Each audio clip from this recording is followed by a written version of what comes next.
আমি তোমাদের প্রমিস করেছিলাম যারা আমাকে এক্সাম্পল ক্রিয়েট করে কমেন্টসে জানাবে আমি তাদের নাম এবং এক্সাম্পলসগুলো আমার নেক্সট ভিডিওতে নেব।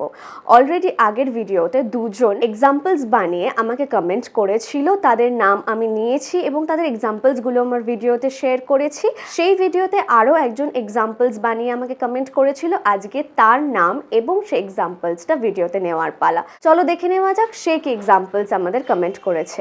আমাকে কমেন্ট করেছিল Prem Kumar Rai. He commented me that the carpenter has exhausted after finished the work.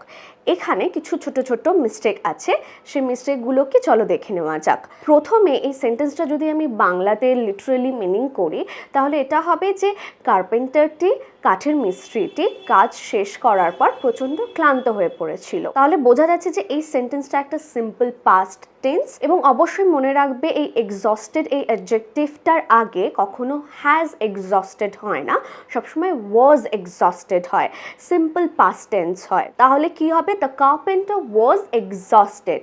তারপরের যে পার্টটা সে লিখেছে আফটার ফিনিশড দ্য ওয়ার্ক, এখানেও একটু গন্ডগোল আছে। আফটারের পর যে ক্রিয়াটা থাকবে সেই ভার্বের সাথে আইএনজি যুক্ত হয়ে যায়, তখন সেই ভার্বটা জেরান্ড হয়ে যায়। তাহলে এখানে আফটার ফিনিশড দ্য ওয়ার্ক না হয়ে এখানে হবে আফটার ফিনিশিং দ্য ওয়ার্ক। তাহলে সেন্টেন্সটা কি দাঁড়াচ্ছে? The carpenter was exhausted after finishing the work. কাঠমিস্ত্রিটি কাজ করার পর প্রচণ্ড ক্লান্ত হয়ে পড়েছিল।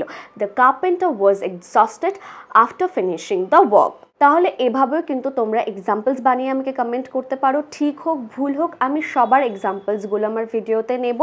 ভুল হলে আমি সংশোধন করে দেওয়ার চেষ্টা করব। So don't hesitate, just comment me below. That's it for today. দেখা হচ্ছে নেক্সট ভিডিওতে।